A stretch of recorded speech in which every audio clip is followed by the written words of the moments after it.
usa ka katawhan.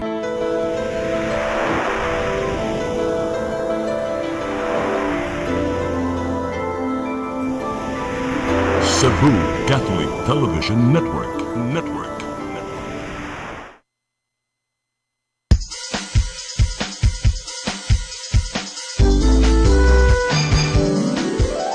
Hello Cebu, maayong buntag. Yaksunta ang kahayan nga nagsulit sa matuoy, nadagan sa panghitabo. Hello Cebu, maayong buntag Pinoy.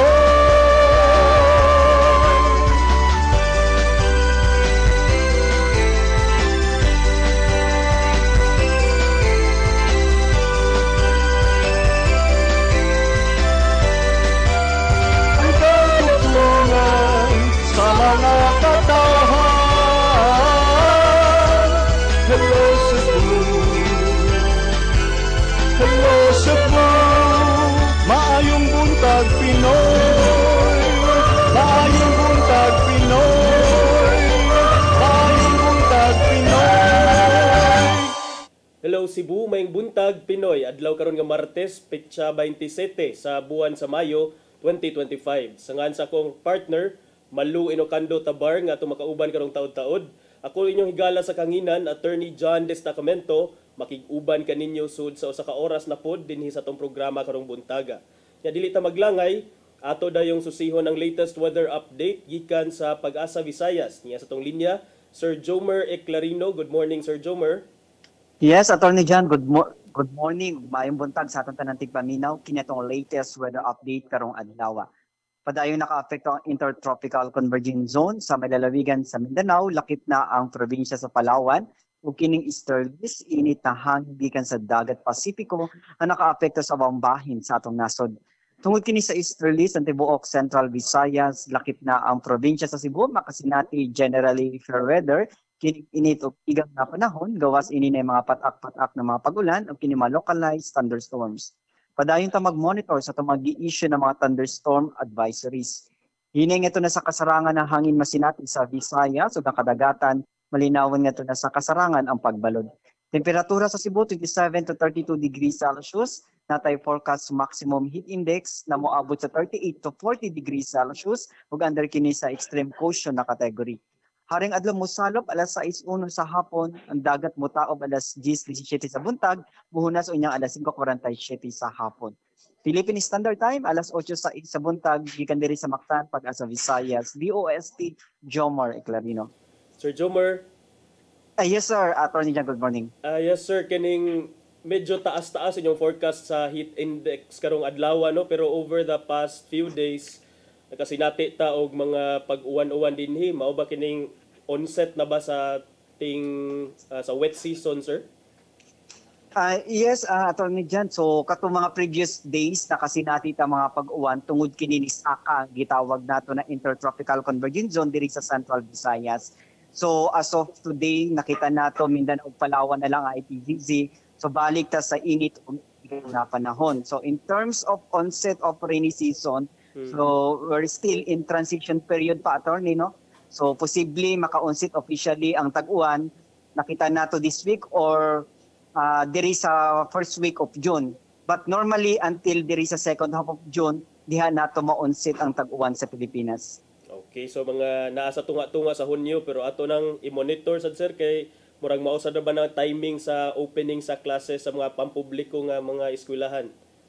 Yes, Attorney. So still daily ta mag-monitor sa atong criteria. Actually natay criteria para ma-meet nato, ma-meet na ang criteria, ma-officially na nato ma-onset ang rainy season. But padayon na ta mag-monitor because na natin nakita sa mga models o sa atong assessment na naanay mga kining mugawas na mga signals o sign na maghapit na ma-onset ang tag-uwan sa Pilipinas. Atong nakita nga until there is next week o first week of June. Okay, daghang salamat Sir Jomer Eclarino gikan sa Pag-asa Mactan. Good morning yung tanan. Sir, salamat and good morning. Niarita sa ato ang mga front page sa lokal ug nasyonal nga mga pamantalaan atong sugdan sa Sunstar Cebu. Sa Sunstar Cebu, tension grips Provincial Board over 1.2 billion Supplemental Budget 1. Sa Super Balita, 5 angol sa karambula sa motor sa Trans Central Highway. Sa The Freeman, tension rocks Provincial Board over discussion on 1.2 billion peso supplemental budget. Sa Banat News, 5 angol sa karambola sa tulo ka motor sa Trans Central Highway sa Balamban. Sa Philippine Daily Inquirer, odd-even scheme back as EDSA rebuild starts. Sa The Philippine Star, odd-even on EDSA, free toll on Skyway.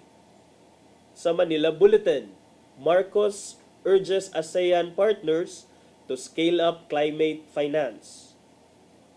Og sa Tempo, barangay bloodshed, ex-tanod kills 3 village officers, then self in Cavite. Mao kadto ang mga front pages sa mga lokal o nasyonal nga mga newspapers.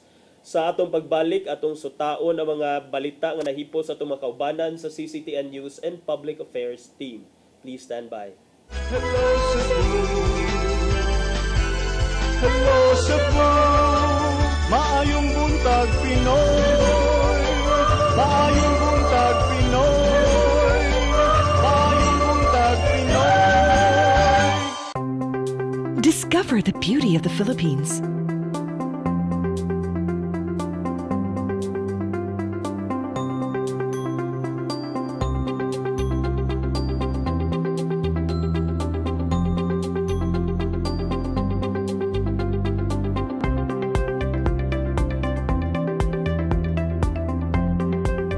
With Philippine Airlines, the country's flag carrier.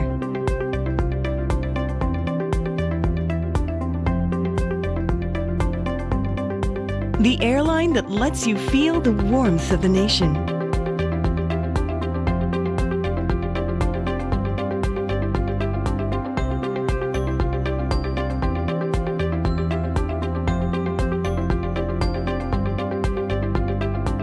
Mabuhay!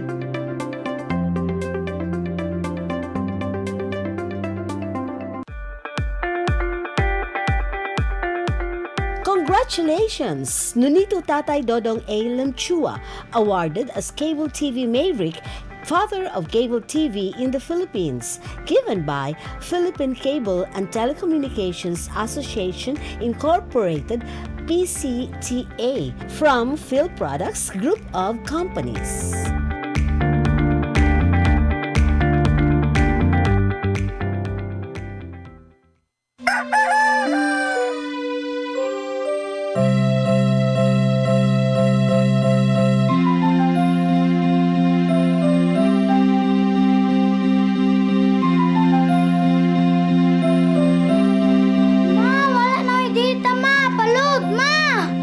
Sorry ma'am, na-late ko.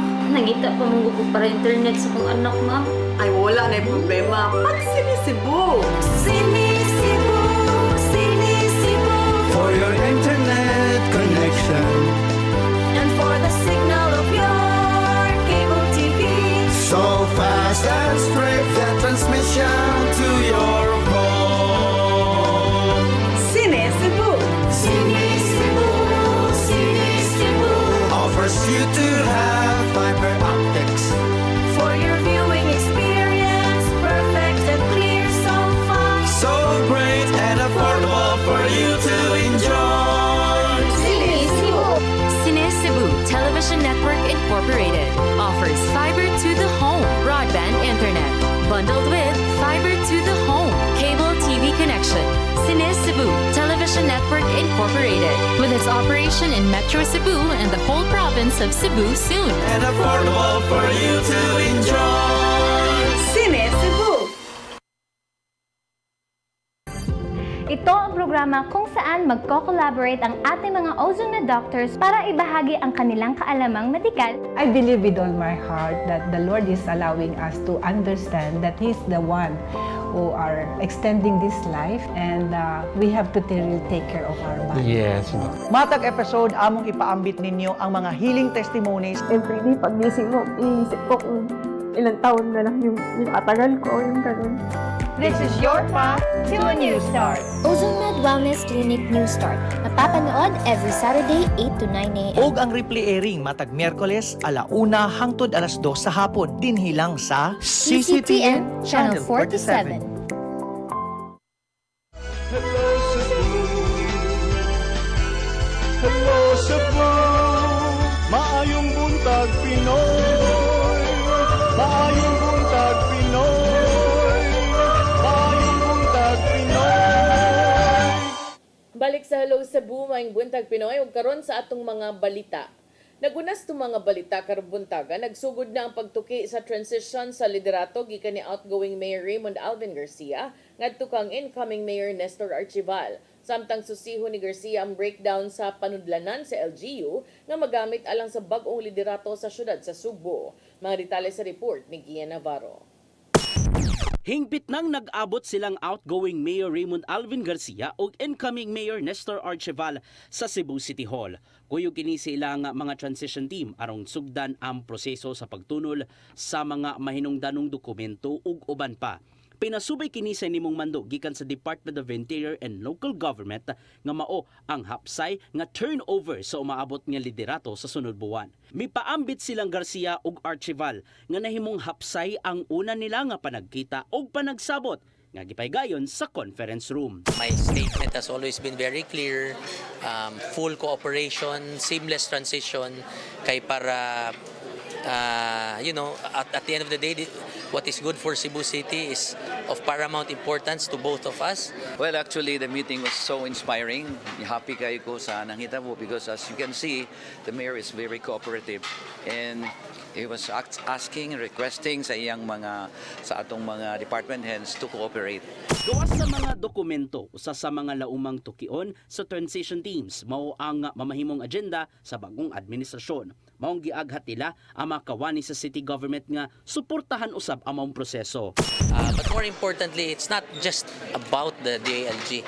It's really about me wanting a smooth transition padung ni Mayor Nestor kay para we can all move on. He can do his work as Mayor of the City of Cebu. It's very clear. Everybody is para na ako happy because nakatanaw na ta that in the future in July we will have a smooth transition good. Human sa ilang meeting, gipasuroy ni Garcia si Archival aron makakita sa mamahimo niyang opisina sulod sa ground floor sa Cebu City Hall. Ang maong buhatan gipadlak sa miaging tuig human giingong namugos sa pagsulod si kanhi Mayor Michael Rama human sa iyahang nga suspensyon. Maong gilauman nila nga hangtod sa Hunyo 30 mamaymong hapsay ang pagtunol ngadto na sa bag-ong administrasyon. Samtang gipakwenta na ang mga nabiling pondo karon sa city government nga mahimong magamit ubos sa liderato ni Archival. The next few days, ako na nang gipa-compute yun pila ang nasa general fund, pila ang nasa kuan ka ng sa panganan ni kaning sa special education fund, pila ang nasa trust fund kay para mahanay nako og turnover ni Mayor Nestor. Navarro, CCTN News. Sa laing bahin kanhi Cebu City Mayor Michael Rama porsigidong mopabor sa ila ang gidusong electoral protest sa uluhang buhatan sa Commission on Elections. Nagpabilin matud pa ang iyang pagduda nga adunay kakulian sa automated counting machines human nga nasinati kini niya mismo sa adlaw sa eleksyon. Kasayuran ni hatod ni Gian Navarro. Sa milabay nga semana, miduso og electoral protest si kanhi Cebu City Mayor Michael Rama. Batok nilang outgoing Mayor Raymond Alvin Garcia og incoming Mayor Nestor Archival sa gidusong protesta sa uluhang buhatan sa Commission on Elections. Gitumbok nila ang gingong kakulian sa automated elections, ilabi na nga bago ang supplier sa mga makinang gigamit. Atol sa press conference nitong Lunes sa buntag, gisaysay ni Rama ang nimong pagkwestiyon sa nahimong resulta sa nakalabay lang nga eleksyon. Ilabi na nga nasaksyan niya ang mga kakulian sa automated counting machines nga nasinati sa pipila ka mga barangay. Mismong si Rama nakatagamtam sa nahimong paper jam sa ACM maong nadugay siya sa iyang pagbotar sulod sa presinto sa Guadalupe Elementary School nato Mayo 12. So you were there 1 hour before my ballot was being accepted. including the ballot of my son, Mikel. And I thought it was only us. And there were many. I was told also in Guadalupe. More in all the 31 barangays. Sa gitusosab nga protesta, nanawagan ng kampo ni Rama og manual recount sa mga baluta aron makita ang tinud-anay nga resulta. Gawas kini silang pagsusi kung adunay bay nahitabong hacking sa mga resulta gikan sa ACM. Mong pursigido sila nga mopabor sa ilaha ang mamaymong dagan sa ilang giduso ngadto sa COMELEC. So what about if wala siya yan specific na encoding? No? Masa siya ka lisod suwatan? Kung communicate siya or nasuwatan ba siya naan? What about? That we would like to establish. I-audit nila sa itong pag-conduct na sila og manual nga counting o pagtanaw sa mga balota. Aron pagtanaw kung maayo ba ang performance sa makina, wa ba na masibyap. Samtang itato ni Rama nga wala siya nag-agad og posisyon sa Kapitolyo karong nakadaog na ang kaalyado nila sa PDP laban nga si incoming Governor Pamela Baricuatro. May numdumang gisuportahan ni Rama ang kandidatura ni Baricuatro sa nakalabay lang nga eleksyon. Apan kinahanglang humano ng 1-year ban sa tanang mga kandidato una pa makakuha og bisan unsang posisyon sa gobyerno. I did not campaign and brought being a part of her journey as a governor to anticipate an appointment. Ian Navarro, CCTN News.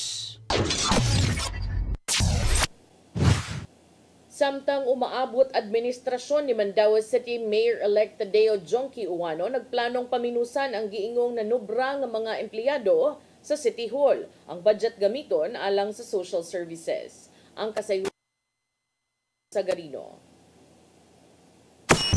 Human sa inisyal nga meeting sa duha ka transition team sa outgoing ug incoming administration sa syudad sa Mandaue, na turnover na ang pipila ka dokumento. Usa na niini ang record sa gidaghanon sa tanang mga empleyado sa City Hall. Base sa dokumento nga gi-turnover ngadto sa transition team ni Mayor-elect Jonky Uwano, ang syudad kasamtangang nagsweldo sa dulan 11,000 ka mga empleyado, din anaalang sa 1,000 ang regular niini. 4,500 ang job order, 452 ang casual, 923 ang sa Clean and Green program, 639 ang Purok Development Office officials o 4,500 ang PDO members. Gikwestiyon kini ni Attorney Sally Maligon, ang incoming city administrator nga giingong sobra ang gidaghanon sa mga empleyado. Gikwestiyon usab niini ang pagmugna sa Purok Development Office nga dunay kapin 5,000 ka mga miyembro lakip sa opisyal nga matod pa walay direktang tabang sa City Hall.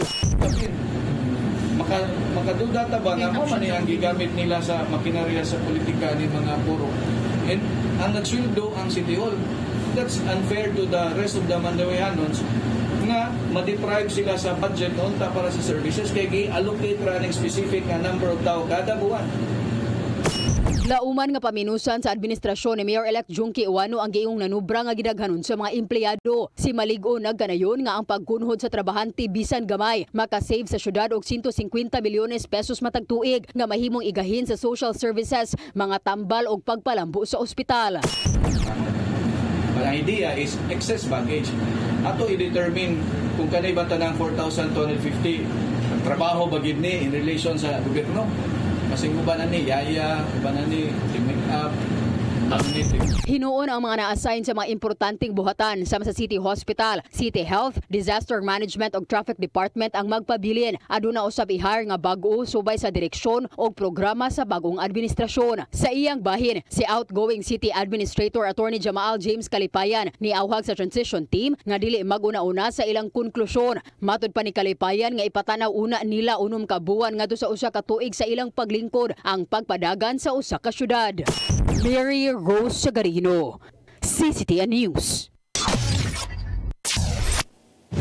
Sa laing balita, lalaki nga namaligya og party drugs kun ecstasy sa usa ka imnanan sa Dakbayan sa Sugbo na sikop sa usa ka buy-bust operation. Iyang customer mao kadto mga lokal og langyaw nga turista nga maghappy-happy sa mga nightclub. Ang kasayuran nihatod ni Arnold Bustamante.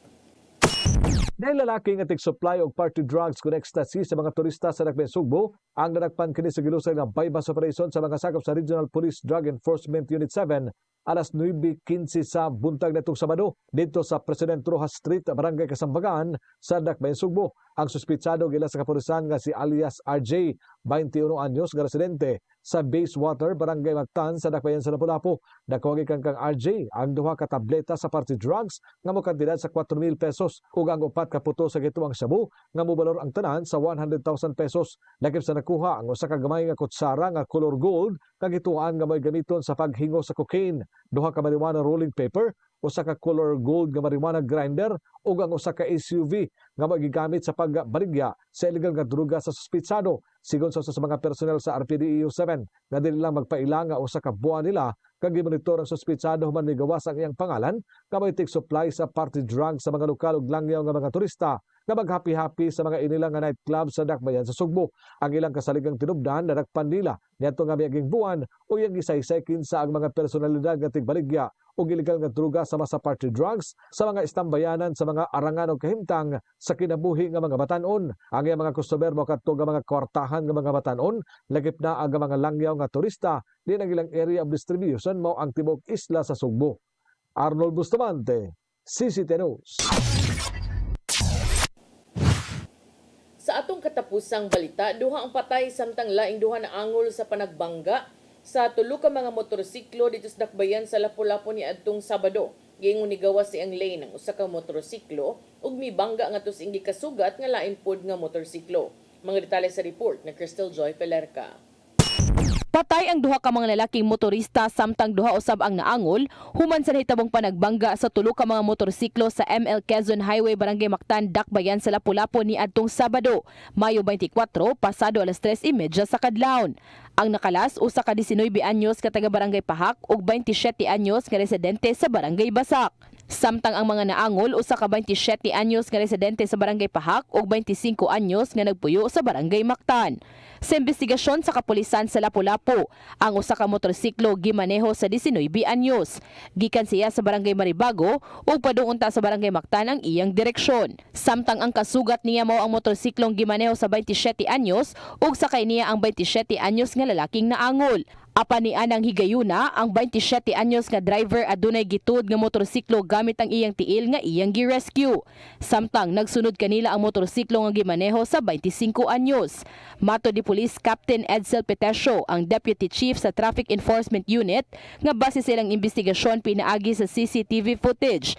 Ang 19 anyos nigawas sa iyang lane hinungdan sa iyang pagkabangga ngadto sa gimaneho sa 27 anyos. Di karon nasugatan ni nila si Parte A, nakusog ang dagan niya ni gawas pod siya sa lane, ma'am niya. Dito siya ni igo directly ang impact ni Parte B, which is ang katong gituod ni Parte B, ma'am, wala maigo. Wa siya ma-appeal sa pag himo sa investigasyon kay wa man siya maigo, ma'am. Wa man siya damage wa tanan. Dead on the spot ang 19 anyos, samtang nadapa sa tambalanan ang driver nga 27 anyos apan pila ka oras ang nilabay, nakabsan kini og kinabuhi tungod sa naangkong head injuries. Samtang naangin usab ang nagsunod nga 25 anyos nga kauban ra sa nag-una nga motorsiklo. Nisuway siya sa paglikay apan lakip gihapon siya sa mga natumba og nakaangkon og samad sa iyang paa. Natanggong usab siya sa custodial facility sa Lapu-Lapu City Police Office sulod sa pila ka oras apan gipasabot ni Petesio nga lakip lang kini sa proseso sa investigasyon ug nakagawas ra gihapon kini sa susamang adlaw. Nagkandak pag-investigasyon ng atong personnel atong higayon na matong investigator, ma'am. Ato sa gyong gi-hold for custodial investigation kung samtang wala pa ta ka kuha og mga witnesses og mga CCTV footage, ma'am. Manang na-hold na to siya, ma'am. Pero after mga pila ka hours, ma'am, na-release rapod na to siya. Crystal Joy Pelerca, CCTN News. Mao itong mga balita nga nahipo sa atong kaubanan sa CCTN News and Public Affairs Team. Ug inyo katong nakita kagahapon sa itong mga balita sa Sayri 47. Okay. Okay. Balik lang siguro ta, partner. Balik sa amin. Kay balik sa suka. Taas ba kaya ni imong hisgutan balik na to? Naay mga nag-hug. I think ako mga tanawan ni mga 5 hours ni worth. Grabe ha. Okay, ato makita gud ang disparity, ang contrast sa pag-abi-abi ni Mayor Raymond Alvin Garcia kang incoming Mayor Nestor Archival usa katong kang Mayor Michael Rama sa una nga ipadlakan man gani to ang opisina pero karon nya na lang na karon ibalik. Bitaw. Ko di bala nagsugod daw. Balik mi alang sa mga pagisgot-isgot, please stand by. Hello Cebu, maayong buntag Pinoy, maayong buntag Pinoy, maayong buntag Pinoy. Discover the beauty of the Philippines.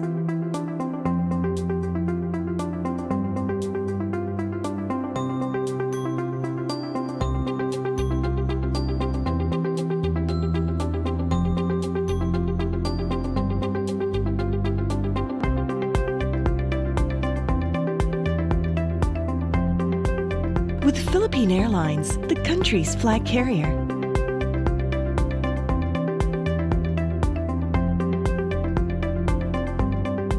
The airline that lets you feel the warmth of the nation.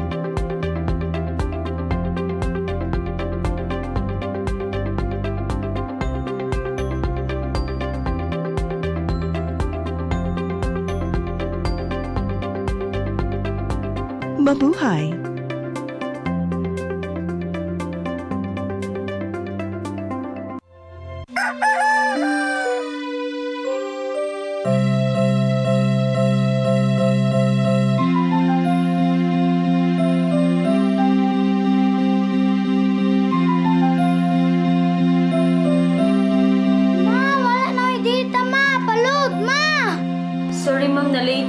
Nangita pa mong gugog para internet sa kong anak, ma'am.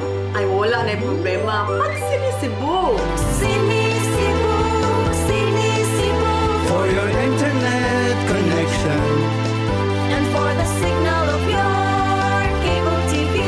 So fast and straight, the transmission to your home. Sinisibo. Sinisibo, sinisibo. Offers you to have fiber optics. For your viewing experience, perfect and clear so far. So great and affordable for you to enjoy. Cine Cebu. Cine Cebu Television Network Incorporated offers fiber to the home broadband internet bundled with fiber to the home cable TV connection. Cine Cebu Television Network Incorporated with its operation in Metro Cebu and the whole province of Cebu soon. And affordable for you to enjoy. Cine Cebu. Hello Cebu, hello Cebu, maayong buntag Pinoy, maayong buntag Pinoy, maayong buntag Pinoy. Balik ta sa Hello Cebu, maing buntag Pinoy. Sama sa mong gipasalig nga mo Wala balik. mo ko ni pasalig. Wala tayo kabalik. Gikapoy na ko sa mga pasalig, Char. Grabe. Unsa warong murag padong. Nadaot. Oh. Unsa man. Unsa man. Namay naghag. Nay naghag. Pero naasay ka nang wa na appeal sa hug. Karon kay gusto niyang doon na siya gustong bukon. Ningon si saan naman sakto tawag niya? Former Cebu City Mayor Michael Rama. Atong daghan kinis lag title ron kay salida man silang tanan sa usa ka news cycles. Former Cebu City Mayor Michael Rama, outgoing Mayor Raymond Garcia, incoming Mayor Nestor Archival, ug moapil pa gyud tas Tami Osmeña. Former sa to. Former Mayor and now incoming Vice Mayor. Ay, Taas man kaayo ang pag-identify. So, former Cebu City Mayor Michael Rama, na siya gusto ko nung bukon. Gusto niyang bukon, kining gitawag niya vicious cycle sa politika sa Cebu. Kay samtang naggakos, naglamanuhay, kanang di ta ka sa term na nag-cooperate ang outgoing Mayor Raymond Alvin Garcia ngadto kang incoming Mayor Nestor Archival kagahapon ning adlaw nagpa-preskon usab si former Cebu City Mayor Michael Rama og siya nanumpa nga padayunon ang iyang pakigbisog kabahin sa resulta ning bag-o lang nahuman nga midterm elections kay nanawagan gyud ni siya manual recount og iyang giingon nga tumo nga iyang putlon, bungkagon, puhagon. Grabe Kining naman, ano, gitawag nga putlon, bungkagon, vicious oh. cycle. Kay Vicious ni-file man ni siya cycle. og election protest ngadto sa COMELEC dito sa Kauluhan. Unya ni balag siya sa Cebu City, nagpatawag siya og presko ni adtong kagahapon aron ibutyag ang mga detalye sa iyahang legal action. Mo siguro tong nanawag to siyang Dennis og Sabado sa hapon, no? Yan siya, Mayor, sorry kayo kay bili ng phone unsa ta, Mayor. Wala lang dong mga musta lang niya na banasa gyud siya update. So niadto siya Manila. Nya pag uli na pa press con siya sa iyang petisyon. Gusto niya nga mohimo og manual recount sa mga botos nga especially sa mayoral race nga appeal siya, no? Matud ni Rama ang kasamtangang sitwasyon mura kunog deja vu sa 2016 elections. Kung binisayon taning deja vu, wala man ni specific word. Kanaging feeling nimo nga murag nahitabo na min ako sa una. Di ba? No? Murag di po gimino. Samsud ng mino. Uy, kana amsad ng mino, kana amsad ng balihon ni mo mong sinina aron makatultul ka, gisaag ka ana. Kanila ipod ni iya ha. So nag-deja vu kuno siya sa 2016 elections sa dihang automated counting machines matud pa nakasugat og mga technical glitches. Samtang gipadayag niya ang iyang utmost respect for COMELEC. Si Rama niingon nga nang hinaot siyang ahensya mulihok no sa iyang protesta sama sa gibuhat ni atong 2016. Iyasang gipaila-ila si Dax Arcilia nga usa ka IT specialist. IT specialist. Nga mo ma-examine ko no sa technical aspects of the electoral process. Gipasabot ni Rama nga padayon siyang manawagan for electoral reforms labi na as a leader for the opposition party PDP Laban in Region 6, 7, and 8.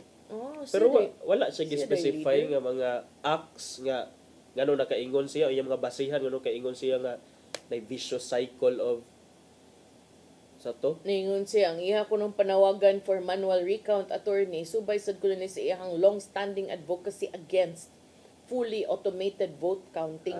Okay.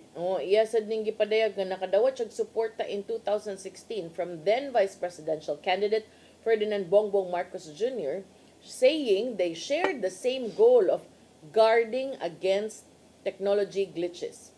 Sa iyang opening statement, si Rama ni deklarar nga dili sila mo surrender o kani kuno ang panahon sa mga mubarog na para sa kamatuoran. Nagduda siya sa 120,124 votes nga iyang dadawat sa 2025 mayoral race kay matud pa mao ko ni ang labing ubos nga number nga iyang nakuha since 2021 when he ran for both mayor and vice mayor. Ningon siya, figure will not lie. Only liars cannot figure. Hence, it is imperative to file a protest for the people to know the truth.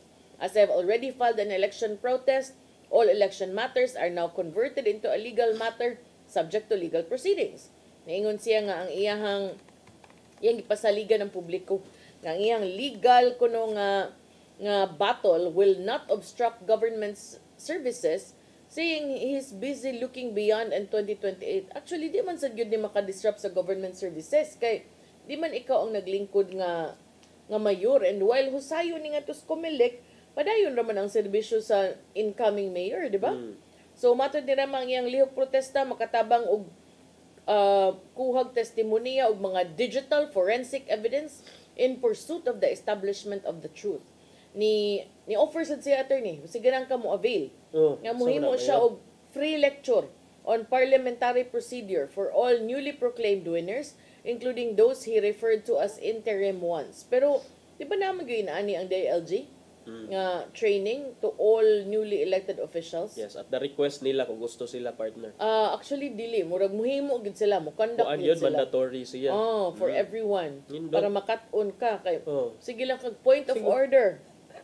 Kuan nang ako siopaw pansit.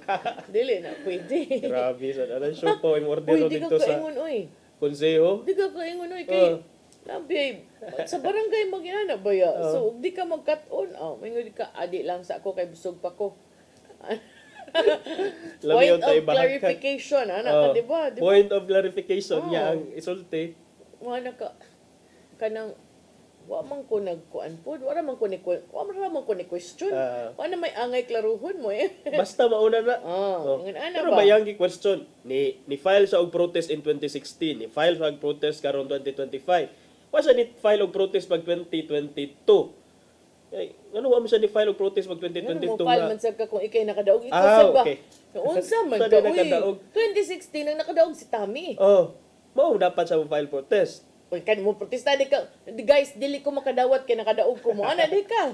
Di automated sa trabaho. O lagi pero unsa man okay ra resulta to. Basig okay ra siya adto man. This is commensurate to my effort. Ano ba? Kani Mayor Rama, imuhasan na kang former Mayor Michael Rama, sige, atong hatagan sa iyang katungod sa mo file aning electoral protest kay siya mismo man kuno nakasinati sa maong mga ingon niya nga mga aberya during the elections o mga questionable nga mga panghitabo. Pero ako implication ani partner, so kung ikaw gusto ka mo file og protest para sa resulta sa imuha, does it not also mean nga you're also questioning the results sa katong nakadaog nimo nga mga kauban sa PDP laban? Everything. Everything.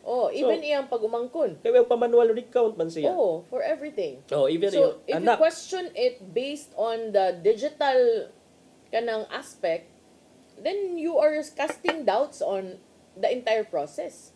Di man ka pwede maingon ang mayor nga point, di ba?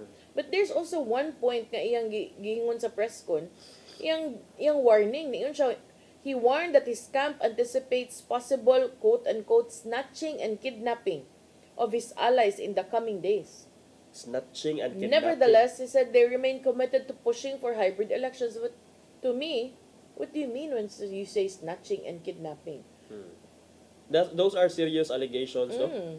Snatching and kidnapping sa mga kauban. But, sige, ato ng atangan kung unsa ang action sa COMELEC ana because sila man ang nasayod sa basta kay mugtuyok sa kuno siya appeal kuno sa nakakumursyag nag FGD attorney kanang focus group discussion kay ningon man siya nga while mo take ko na time padayonon gid ko niya iyang kausa pero iyang gipahimangnuan ang mga naminaw nga ang pagbaliwa kuno sa issue will allow the vicious cycle to continue.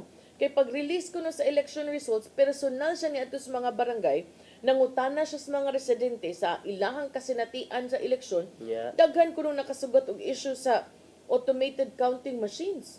Wa magyud question nga naa magyud mga issue kay dili it's not a seamless process. Pero dili man pagpasabot ato ni nga tanan naka-encounter, di ba? Like ikaw ba?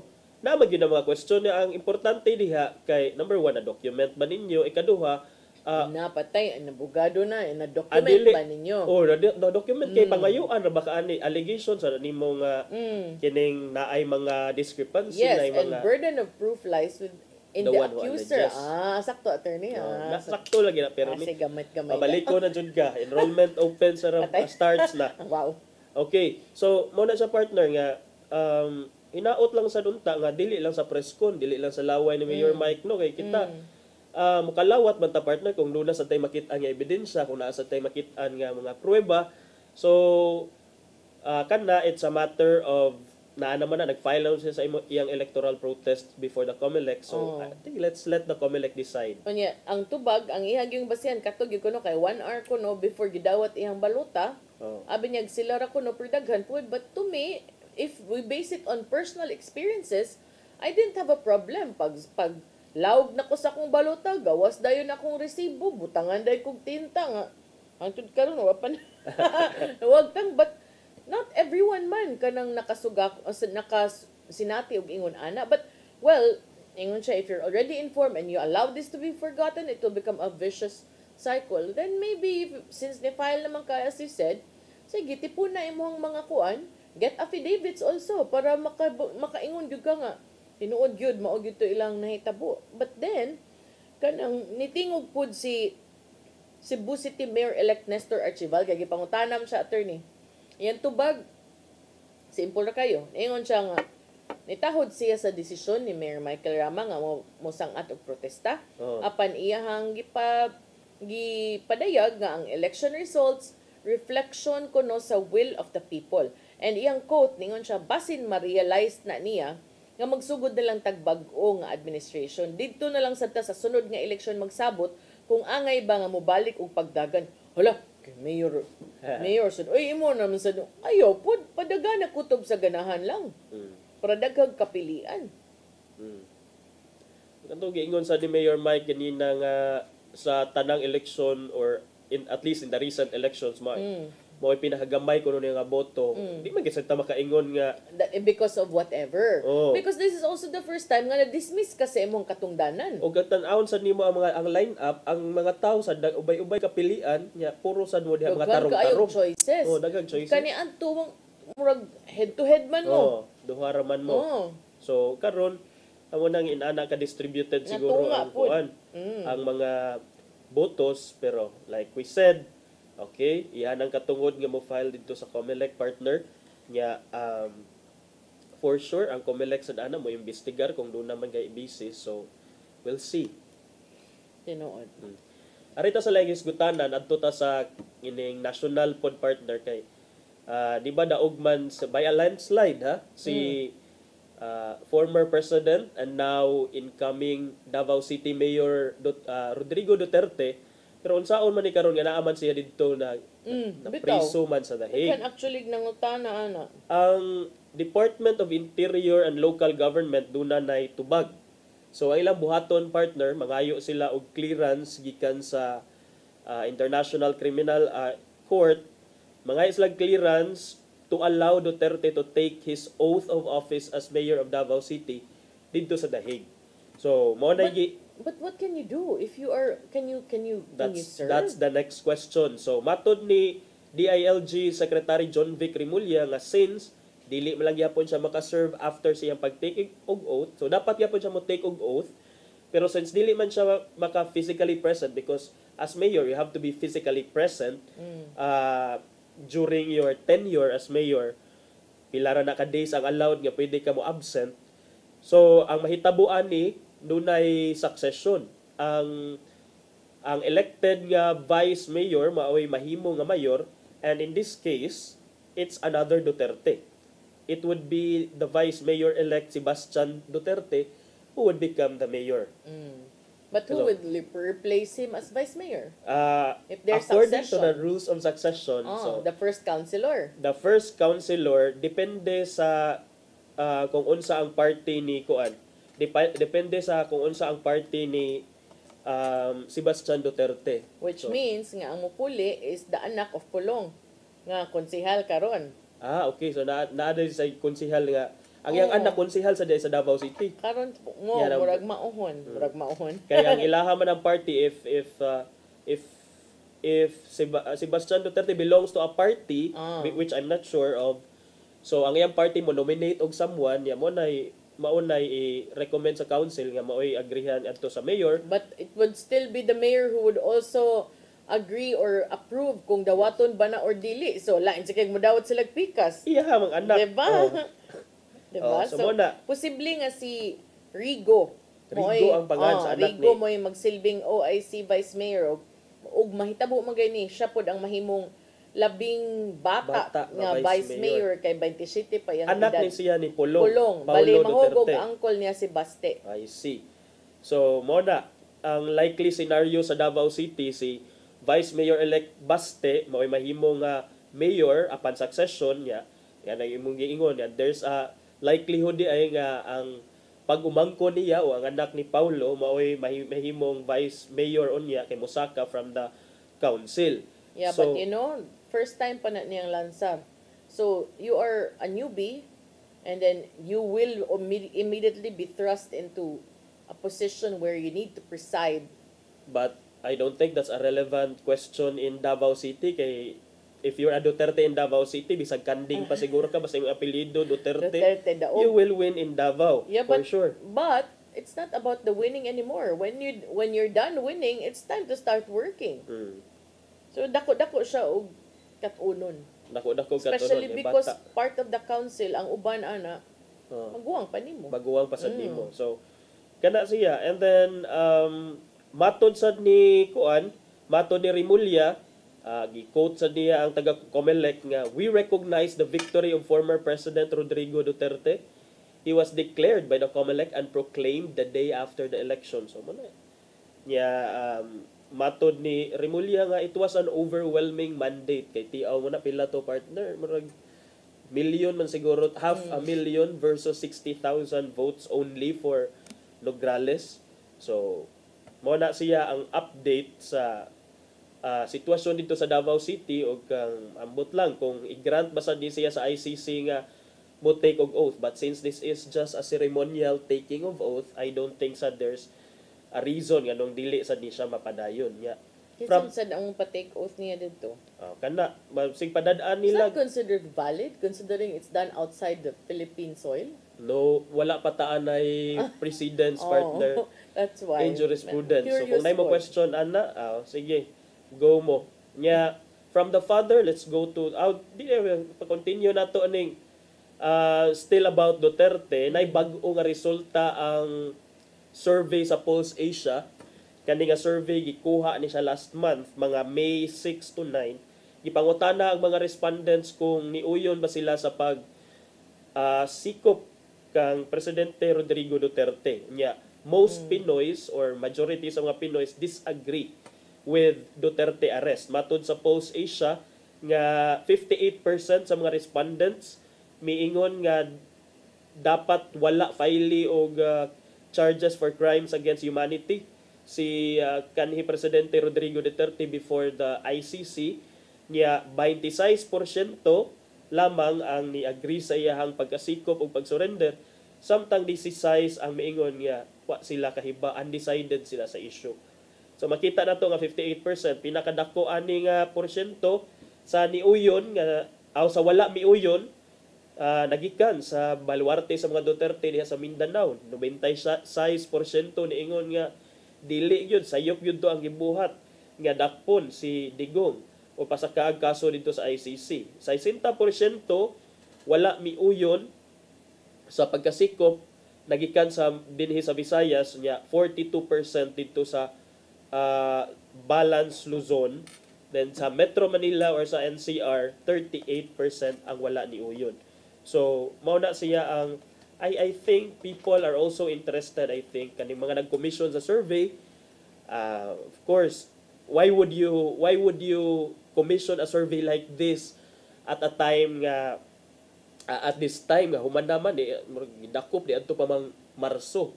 So, all these things are again preparation for 2028, I suppose, na ay mga political underpinnings kini mga survey partner. So, it has been said nga the power is shifting back to the Dutertes. I'm not sure if you agree with that. But if in anda, I would rather say safe nga ang nakita nato sa 2025 midterm elections kay more discerning ang mga voters. Hopefully this will continue, and there is a huge increase of youth voters, no, which to me is also inspiring. It's para nako every increase, especially in the young voters, is something that we should kanang be happy. We should be happy with. Kay I would much para nako. I was asked that question. Kung nung being woke, I said I don't see anything wrong with being woke in kids. As long as na sila baruganan, I would be very happy kay it means nagpakabana sila kaysa wa lang sila ipaki, di ba? Nonchalant lang sila. Di ba? Di ba? Indifferent lang sila. So, sa ako kaning ingon ani nga trend nindot kaayo attorney kay makaingon ta nga may nalang in town na pasiguroy paglaom katuliging mulat pero half lang sa mata. At least nibuka na usa. So nindot kay nibuka na usa kay nindot man sa tan-awon ba kay for the longest time we've been seeing results of the elections after elections nga kasagaran sa mga makadaog diha ang katong dunay mga name recall na especially if artista, and then that is something like kung makikistorya ko sa mga sa imong mga generations. Wow! Imong mga generations partner nga sa una kuno ang Senate kuno is really august body gyud siya of kanang mga statesmen and women nga kanang capable and competent nga mopanday gyud og balaod nun, like that's really their bread and butter nga kahibaw sila sa ilang gibuhat. And it really makes you learn, attorney. Kanang ganing doing their job without grandstanding. Nindot oy, wala pa ganito yung social media nga kana mag live stream ha. So nakaingon gid ko nga nindot ka ayog quality.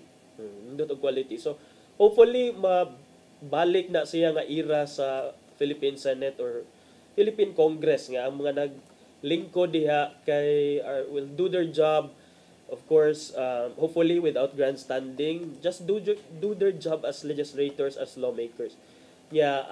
Napamtay gamayng oras samtang mi disagree ang katawhan sa pagsikop kang Duterte, 50% pod mi disagree sa impeachment. 28 lamang ang ni-agree sa impeachment case versus Sara. Sa ato pa, dili sila uyon nga dapat dunay impeachment case kang nga matangtang si Vice President Sara Duterte. 28% ang uyon nga ipadayon ng impeachment case kang Sara Duterte. So, these survey results, we don't have to get into the details, but one common denominator diha is murag we're seeing that trend. Nga murag ang sentimiento sa katawhan murag dibalik ito sa Duterte. So murag affected yun siguro katong dako gyud tog factor partner katong pagtugyan ko no pag-surrender giingon sa nila nga nakakuan siya whichever side you are, you will, if you are in the side of cooperating with international laws or in the side that says that was a kidnapping, it doesn't matter, but maingon sila na mao kuno to ang turning point. Nga nakabali. But to me, whether the trends show kaning imong giingon karon, I still would want to know kung kinsay nag-commission sa survey and what was the purpose for commissioning such. But at the same time, that is also a good opportunity for the administration to come back. Kay pag-campaign ba yan, nakakadungog na biya kang bongbong for the first time nga moingon ba nga kay chill ra magud siya, and that was the first time I heard nga niingon siya nga at least wala mi issues with corruption and kanang killing people. Murag ingon ana ba mga ana gay not the exact term, but kana kay ni pika na siya, makaingon ka nga mao na to sugod na unta. It could have been something that the communications team built around to to support that, but well, it didn't happen. So wala. So and then kung kinsa pay mga laing opposition diha, I don't know who is the real opposition dyan ani. Sila ba si VP Sara o gihang team or kanibang mga pink or yellow, I don't know, or doon na ba'y mga coalition unya sa opposition para mahimong super coalition. Tanahon ni nato kay nindot og mas daghang choices sad ang katawhan kay para sa pareha sa nahitabo sa Cebu, ma-distribute o makita gyud kung unsa gyoy tingog sa katawhan. Muna siya. Yeah. Kung lanog ba gyud ng tinguga or basig mapulihan ra po nagmaslanog pa. Kung basketball pa ni attorney, kanang dili pud angay mo kumpiyansa kada kampo kay sa basket na batay gitawag last 2 minutes. Bisag labaw kaayo ka, di ba? Do not celebrate early. Ano gayon lingin ang bola. Lingin ang bola. Lingin sa datong relo.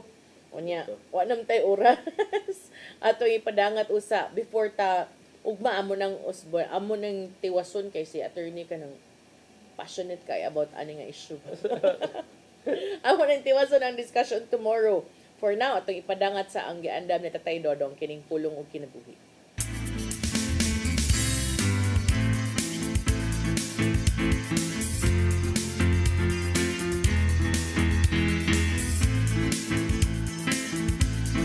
Ang pulong mo, ang diwat sa galang ko. Forgive and forget. Ang kadaghanan mingon nga lisod ang paghimo nini. Sayon ang pagpasaylo apan ang paghikalimot mo'y lisod. Bisan kung maingon na kita nga atong ipasaylo ang tao nga nakasala ka nato, apan dili mawala sa atong una-una ang ilang gibuhat. Sa Mateo 6:14 ngadto sa 15 nag-ingon, kay kung pasayloon ninyo ang nakasala ka ninyo, pasayloon usab kamo sa inyong amahan nga atuwa sa langit. Apat kung dili ninyo sila mapasaylo, dili usab kamo mapasaylo sa inyong amahan nga atuwa sa langit. Agay nato hinumduman nga ang tinuod nga pagpasaylo mo ang pagkikalimot sa hingpit sa nangagi. Kaya ang pagpasaylo mo ang pagbutang o katapusan sa imong kasuko sa nakasala kanimo. Ingon niya ang kinaya sa Ginoo sa imong pagduol o pagpangayo o pasaylo, dili siya magduha sa paghatag nini. O hingpit yang hikalimtan ang imong sad. Apan lahi ang tao o pasaylo man tuod apan magsigi og hiskot sa nangagi. Sa Isaias 43:18 ngadto 19 nag-ingon, apan ang Ginoo mingon, ayaw na hinumdumi ang nangagi. Ni mamalandong kamo sa mga butang sa karaang panahon. Karon magbuhat ako og bag-o nga butang. Nan, dili ba klaro kayo kung unsay gusto sa Ginoo nga atong buhaton? Ang kagahapon iya sa kalimot. Ang mainungdanon mo ang ugma. May sun, mo kini ang pulong na hatag ugya sa atong kinabuhi. Magampo kita. Nakitong naman, dili kami makapadayon sa unahan kung maghambing kami nining kayugot dinhi sa among dughan. Gusto namang ihatag ang pagpasaylo ngadto sa mga nakasala ka namo. Hatagi kami sa imong grasya sa pagbuhat din. Kining tanan lang itong naman among ipangayo, pinagi sa imong bugtong anak na si Jesucristo. Amen. Sama-sama sa anak sa Espiritu Santo. Ang pulong mo, ang diwat sa garanggo. Pulong og kinabuhi ni Tatay Dodong Limchua mo nagtapos sa atong tulumanon. Dagang salamat sa Philippine Airlines. Thank you Archbishop Jose Palma, Nanay Diana ug Tatay Dodong Limchua. Thank you Sir Dennis Tabar, gatong mga kaubanan sa TOC, Sir Robert, Miss Inday, Sir Matmat, Miss Mabel ug Miss Joanne. Tan-aw ko nimo gahapon ba imo mangiusa god karon nagsunod na ni tatak sa kong utok. Kaya mo yan. Di mo day nako paya sa ugma ako na nagyud ang invention ni tagdatag sa una ko naglimchua. Oh, sige. Thank you Sir Michael, Sir Rodel, Sir Raymond ug Sir Ferdy. Salamat sa iyong papakig-uban. Ako si Malu Inocando Tabar. O si Attorney John Destacamento. See you tomorrow sa itong programang Hello Cebu. Mayong Buntag, Pinoy. God bless us all.